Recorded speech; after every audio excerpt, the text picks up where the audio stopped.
Be composed, not cold, not distant, but calm, deeply calm, in a world that thrives on noise. True confidence doesn't announce itself. It doesn't need to raise its voice, overshare, or proving. It walks into a room steady and still. It listens, it observes, and somehow, it leads. We live in a culture that confuses loudness with strength, visibility with value, reaction with relevance. Every minute, someone's trying to outtalk, outperform, outshine. But the ones who leave a lasting mark are the ones who master the space between stimulus and response. How many times have you regretted saying too much just because you felt uncomfortable in silence, or reacted too quickly and gave away your power? The Stoics taught that the greatest strength a person can have is the ability to stay composed, to remain unmoved by praise or insult, to carry themselves with quiet certainty, not because they feel nothing, but because they've learned to control everything that matters. This video isn't about arrogance, it's about discipline.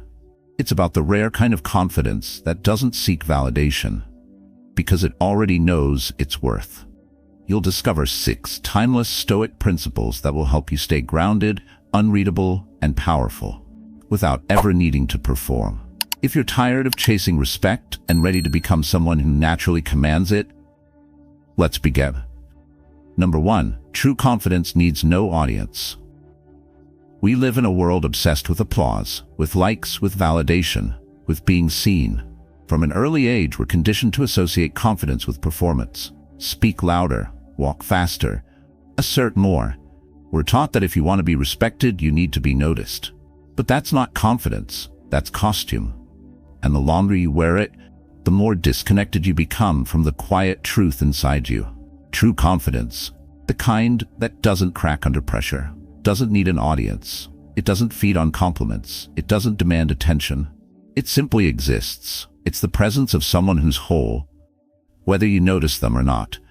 Someone who doesn't chase approval because they've already accepted themselves. But that kind of confidence is rare because it doesn't look the way we expect.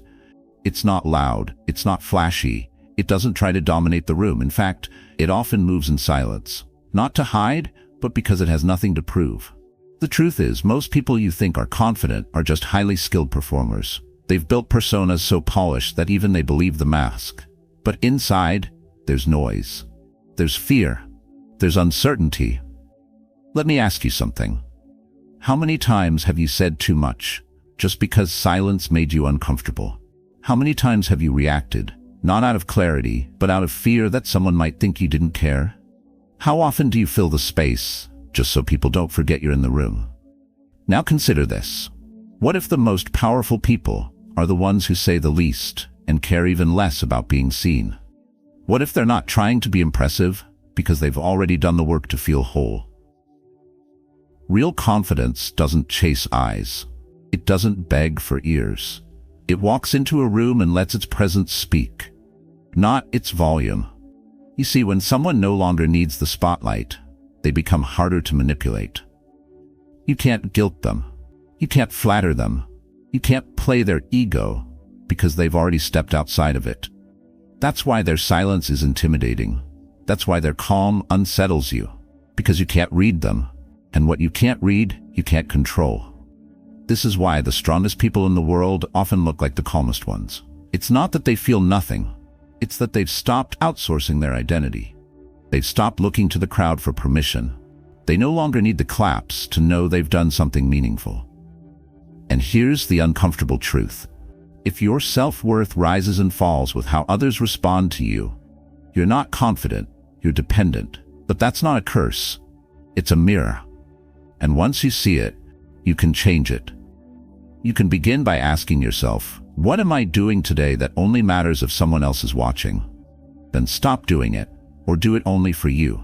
Post less, prove less, talk less. Start moving in silence, not because you're hiding, but because you're focused. Real strength often goes unnoticed, not because it's weak, but because it doesn't need applause to grow. Do one thing today without telling anyone. Help someone and don't share it. Create something and don't post it. Make a hard decision and don't look around to see who approves. You'll feel something shift. That's the moment you reclaim the energy you've been leaking into the world. That's when you start living from within, not performing for the outside. Because when your confidence no longer needs to be validated, you stop being a performer, and you start becoming a presence. And from that stillness, from that quiet certainty, comes a much deeper power, the power to not react. And that's where we're going next. Number 2, the power of stillness over reaction. In today's world, reaction is currency. People rush to speak before they think. They jump to defend, attack, correct, prove. The faster you respond, the stronger you appear.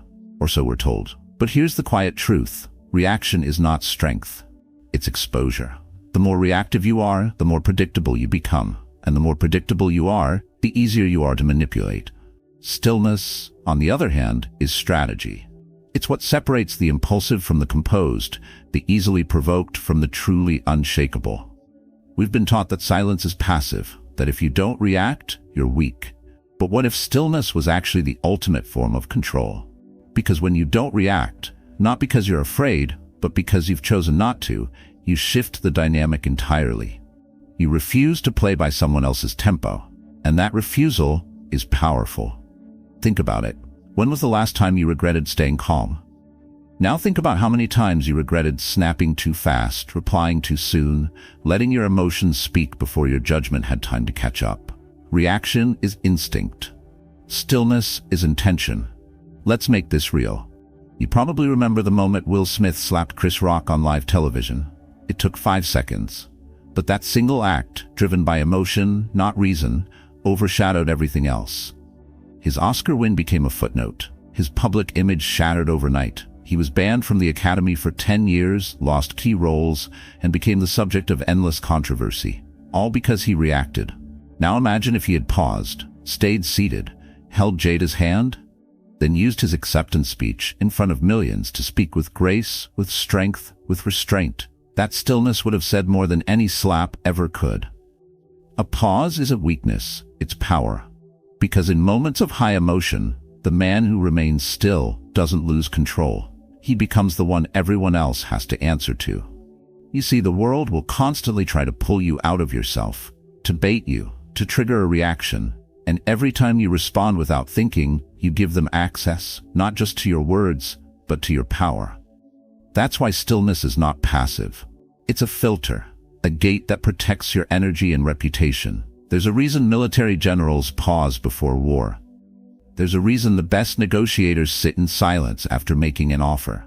There's a reason the strongest people in the room are often the last to speak. Because stillness reveals something rare, emotional sovereignty. It says, I choose how I respond. Not you, not the moment, not my ego, me.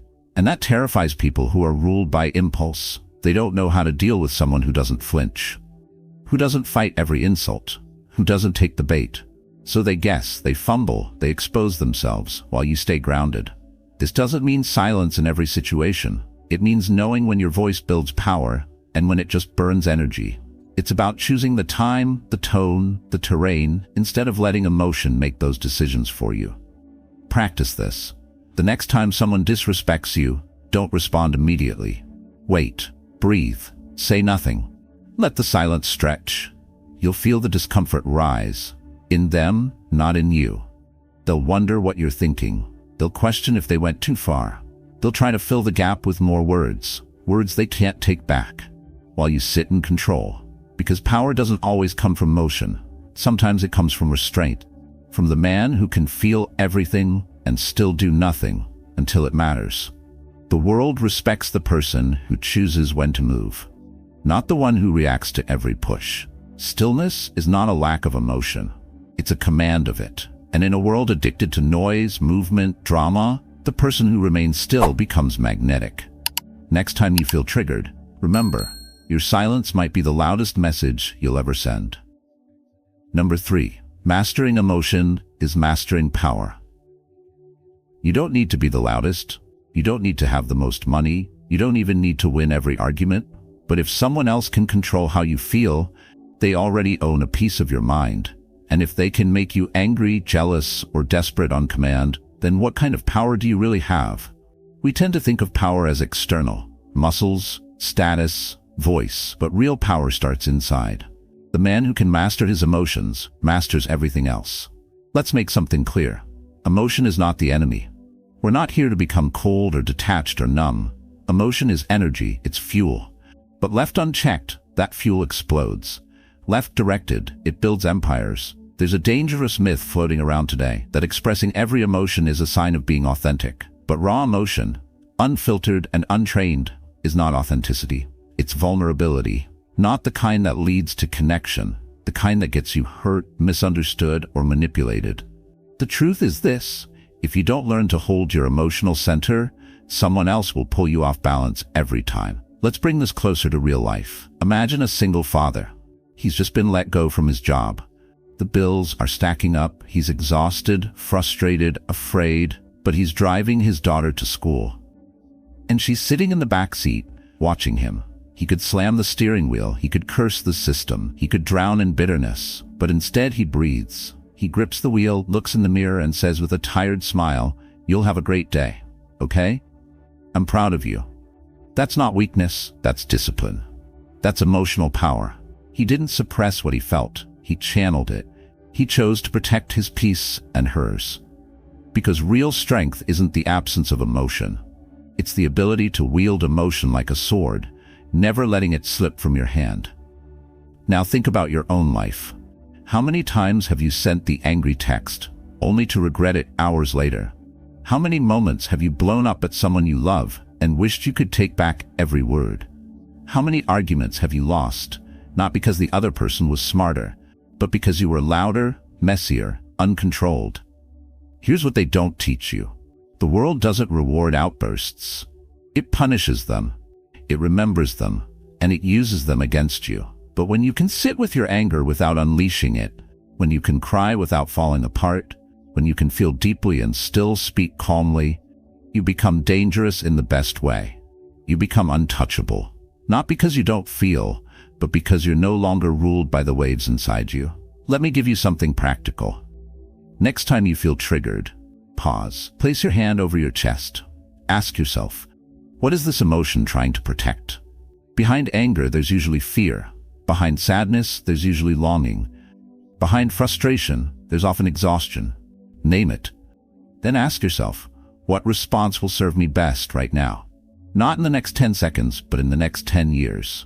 Because emotions are signals, not commands. You don't have to act on all of them. You just have to understand them before you do. And when you do that, consistently, people around you begin to change. They notice the calm. They adjust their tone. They hesitate before provoking you because they can't predict your reaction. You've become a new kind of presence, one that can't be moved on command. So remember, emotion is not weakness. It's only weakness when it controls you. But when you master it, you stop bleeding energy into moments that don't deserve it. You stop losing battles that aren't even yours. And you start to walk like a man who owns the battlefield before he ever lifts a sword. That's real power, and it's quiet, controlled, sharp. The kind of power that doesn't need to announce itself, because it's already felt. Number 4. Detachment is not indifference, it's precision. Let's get one thing straight. Detachment is not about being cold. It's not about shutting down. It's not about pretending you don't care. Detachment is about precision. It's the ability to stand at the center of your emotions without being ruled by them. And that's a rare skill. See, we live in a culture that glorifies intensity. If you don't cry out, scream, react, you're labeled as detached, uncaring, even emotionally unavailable. But there's a powerful difference between emotional distance and emotional clarity. One is fear-based withdrawal. The other is a trained choice. To detach is not to stop feeling. It's to stop letting every feeling make decisions for you. Imagine a surgeon in an operating room. The stakes are high. A human life is in their hands. If they panic, if they tremble with emotion, someone could die. So they remain still, focused, present. Not because they don't care, but because they care enough to put precision above panic. That is detachment. It's a mental skill rooted in clarity, not coldness. And in everyday life, this level of self-command is just as essential, especially in moments when emotions run high and clarity is most needed. Let me give you a real example. Imagine someone going through a divorce. It's bitter, painful, deeply emotional. Their ex keeps sending provoking messages, accusations, guilt trips, blame. One version of this person takes the bait, fires back with rage, says things they regret. And now, instead of moving forward, they're stuck replaying emotional damage on both sides. But the other version, the one who understands detachment, they pause. They don't respond immediately. They read the message but refuse to let it shape their peace. They choose what to say, if they say anything at all. They stay focused on their recovery, their children, their future. They aren't ignoring the pain. They're refusing to let the pain make decisions for them. That's not cold. That's control. Detachment is the decision to not let chaos infect your inner state. It's saying, yes, I feel this, but I decide what it becomes. Because if you can't detach from a moment, that moment owns you. And if someone can drag you into emotional chaos, they can steer your future without lifting a finger. Let's break it down. Emotion wants you to act now. Detachment tells you to wait. Emotion wants release. Detachment wants clarity. Emotion reacts. Detachment responds. There is immense power in being able to step outside your own emotion, even for just 5 seconds. It gives you space. It gives you range. It gives you choice. Because when you're drowning in a moment, you can't see your options. But when you can float above the emotion, you gain the ability to move with intention. Here's a simple practice. Next time you're overwhelmed by anger, jealousy, guilt, whatever, don't react. Instead, write down 2 things: what you're feeling, what you would choose to do if you felt nothing at all. This gives you perspective. It exposes how much of your behavior is emotionally driven and how much is genuinely wise. Detachment isn't about suppressing emotion. It's about filtering it through strategy. It's about allowing yourself to feel everything, without doing everything your emotions demand. Think about that investor who doesn't buy in a frenzy or sell in panic. They wait, they study, they play the long game. They don't react to every wave because they understand the ocean. That's detachment. That's emotional precision. And the more you develop this inner stance, the more dangerous you become to those who rely on your impulsiveness. They can no longer pull you into their chaos. They can't provoke you into proving your worth. They can't manipulate you with silence, guilt, or pressure, because you don't move unless you choose to. And in that space between trigger and response, you become free. Because here's the truth no one tells you. The person who seems detached is often the one who feels the most, but chooses to channel, not collapse. They are not unfeeling. They are focused, not empty, just exact. Detachment isn't indifference. It's disciplined emotion. It's leadership of the self. And it's one of the rarest forms of strength you'll ever see. Number 5. Let mystery create gravity. In a world obsessed with self-exposure, silence is rebellion. We've been conditioned to think that being fully known equals being fully valued. That if people can't see everything, our thoughts, our plans, our emotions, they'll forget we exist. So we post, we explain, we overshare, we talk until there's nothing left to wonder. And then we wonder why we don't feel powerful. The truth? Mystery creates gravity. And gravity isn't loud. It doesn't beg. It pulls. See, people aren't drawn to what they fully understand. They're drawn to what they can't quite figure out. To the person who doesn't speak too quickly, who listens more than they reveal. To the one who offers depth without dumping everything on the table. When you leave space, people lean in. When you speak less, people assign more weight to what you say. And when you reveal just enough, without handing over your entire inner world, you start to build the kind of presence that doesn't just attract, it holds. Let me be clear. This isn't about playing games. It's about protecting your inner world. It's about recognizing that what you share should be chosen, not demanded. Let me tell you a story. There was a teacher at a public high school in Oregon, Mr. Rains. He wasn't charismatic in the traditional sense. He didn't joke much, didn't overshare personal stories like the other teachers did. But he had presence. He never raised his voice. He spoke only when necessary. He wore the same quiet suit every day, and his answers were always thoughtful, never rushed. And the students, they were obsessed. Not in a fanboy way, in a respect and curiosity kind of way. They speculated about his life. They sat up straighter in his class. They listened when he spoke, even when he whispered. They respected boundaries he never had to enforce. Why? Because they couldn't figure him out. Because his energy didn't scream, it pulled. He never tried to be liked. but everyone remembered his presence. That's gravity. Now contrast that with someone who overshares every thought, every emotion, every reaction. They might get temporary attention, but it fades fast. Because once you've seen everything, there's nothing left to explore. And without exploration, people stop investing. Mystery invites imagination, and imagination, when combined with stillness, becomes power. Here's what most people miss. When you show too much, people stop asking questions. When you give too quickly, they stop valuing access. When you're too transparent too soon, people lose the sense of privilege in knowing you. But when you withhold with intention, when you choose what to show, when to speak, when to explain, you keep the dynamic in your favor. You become the one they study, the one they don't fully understand, and people fear what they don't understand. They respect it, sometimes they follow it. So no, mystery is not weakness, it's structure. It's clarity. It's knowing that not everyone deserves to know everything about you. And that's not arrogance, that's sovereignty. Because when you hand over too much of yourself too quickly, you create emotional debt. You become vulnerable in the wrong places. You hand people tools they can use to shape your image, your decisions, your self-perception.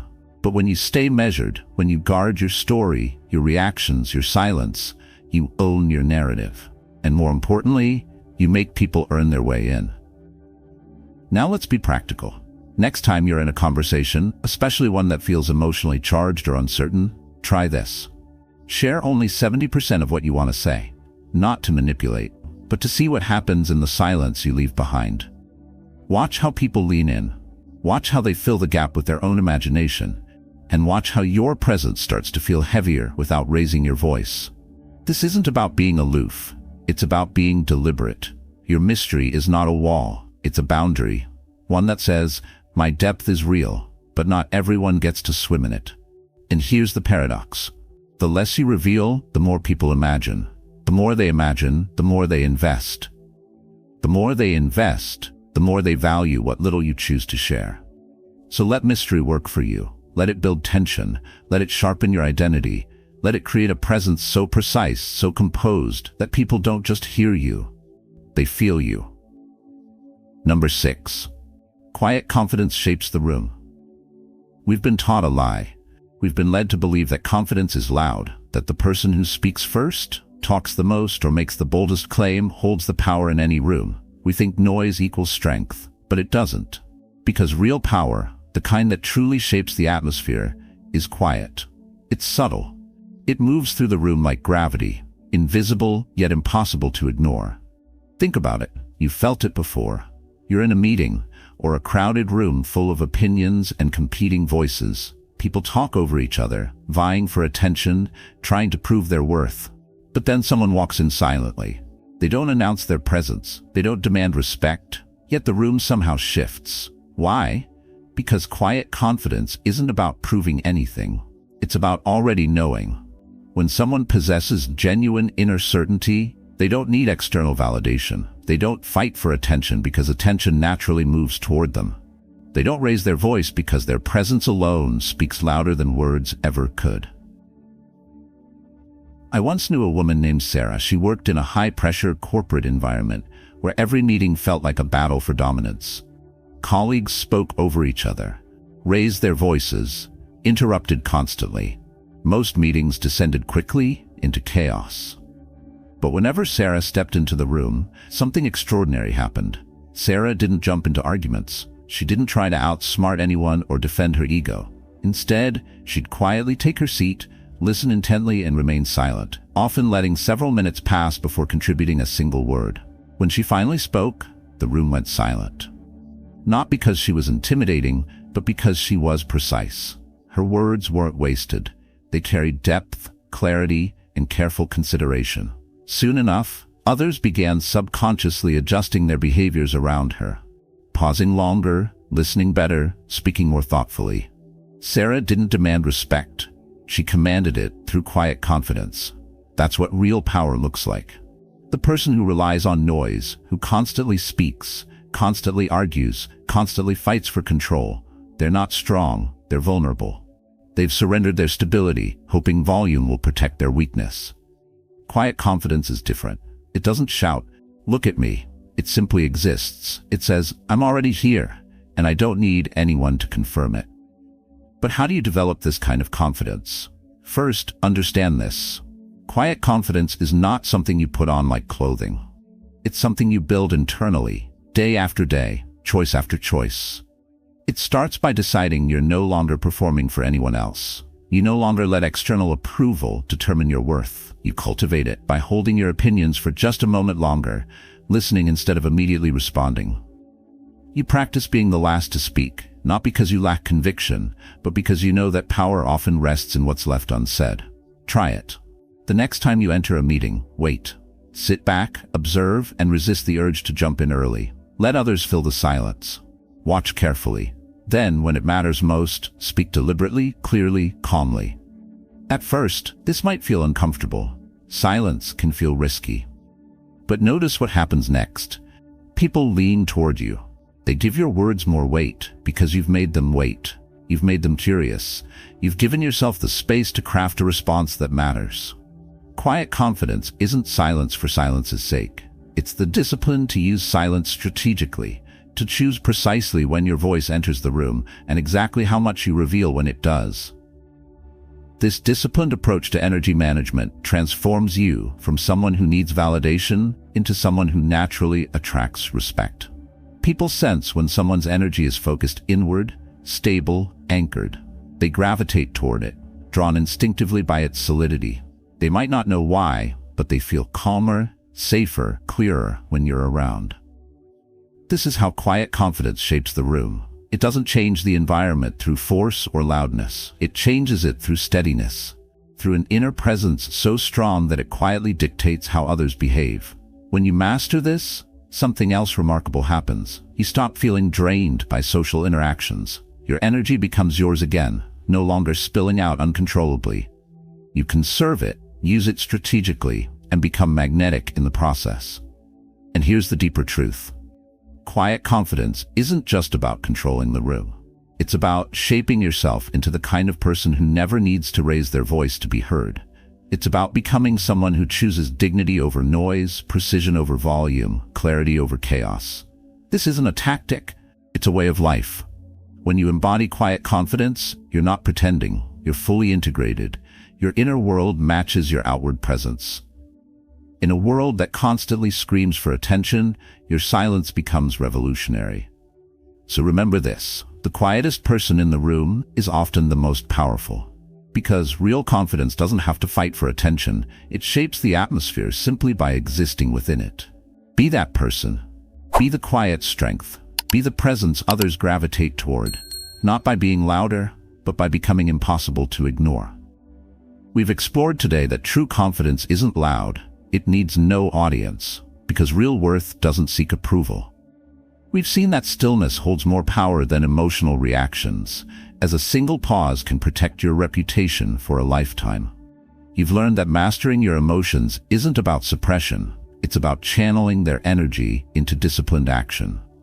Detachment isn't coldness, it's precision, the ability to act clearly amid chaos. And by choosing carefully what you reveal, you let mystery create a natural gravity around you.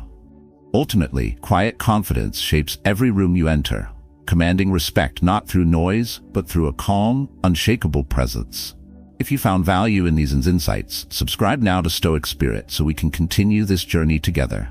And leave a comment below. Tell me which one of these powerful traits resonated most deeply with you.